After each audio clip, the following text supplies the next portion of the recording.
In order to get better at chess, you will need to learn notation, which is often referred to as the language of chess. Every square on the chessboard has a name, which is actually just its coordinates. As we mentioned before, each column is called a file, and each row is called a rank. Every file in chess is given a letter, starting with the letter A on the left side of the board and going all the way to the letter H on the right. Every rank is given a number, starting with 1 on the white side of the board and going up to the number 8 on the black side of the board. Each square is named by its coordinate pair. Let's meet some of the squares.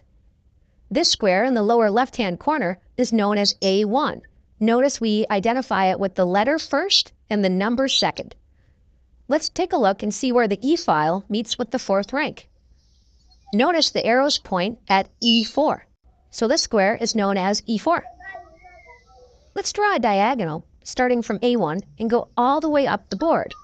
Notice we land on the H8 square, and in between these squares we see B2, C3, G4, E5, F6, and G7. Together, this is known as the A1 to H8 diagonal, because the diagonal begins on A1 and ends on H8. Now that you've learned how to label each square on the chessboard, it's time to learn the notation of actual chess moves.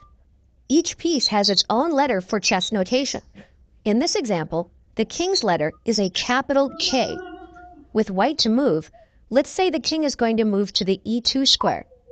The way we describe that move is by saying the piece's letter first, which is capital K, then the square it moves to, E2.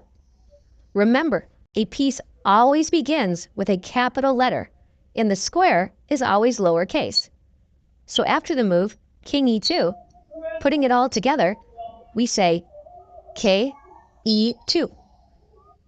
Let's say black wants to play King to D7. In this case, it's the same idea. Capital K, lowercase D7. So piece, then square, K, D7. We will use the same idea for all the other pieces.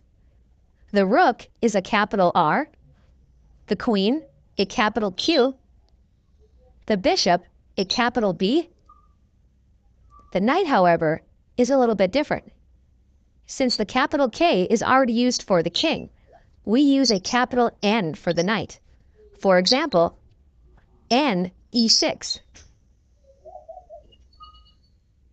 Finally, you may think that pawns are a capital P. In this case, pawns are only written as the square that they move to. For example, after the move E4, the notation is simply the square the pawn moved to, E4. Now that you've learned the language of chess, like the video and leave a comment. Thanks. Don't forget to subscribe.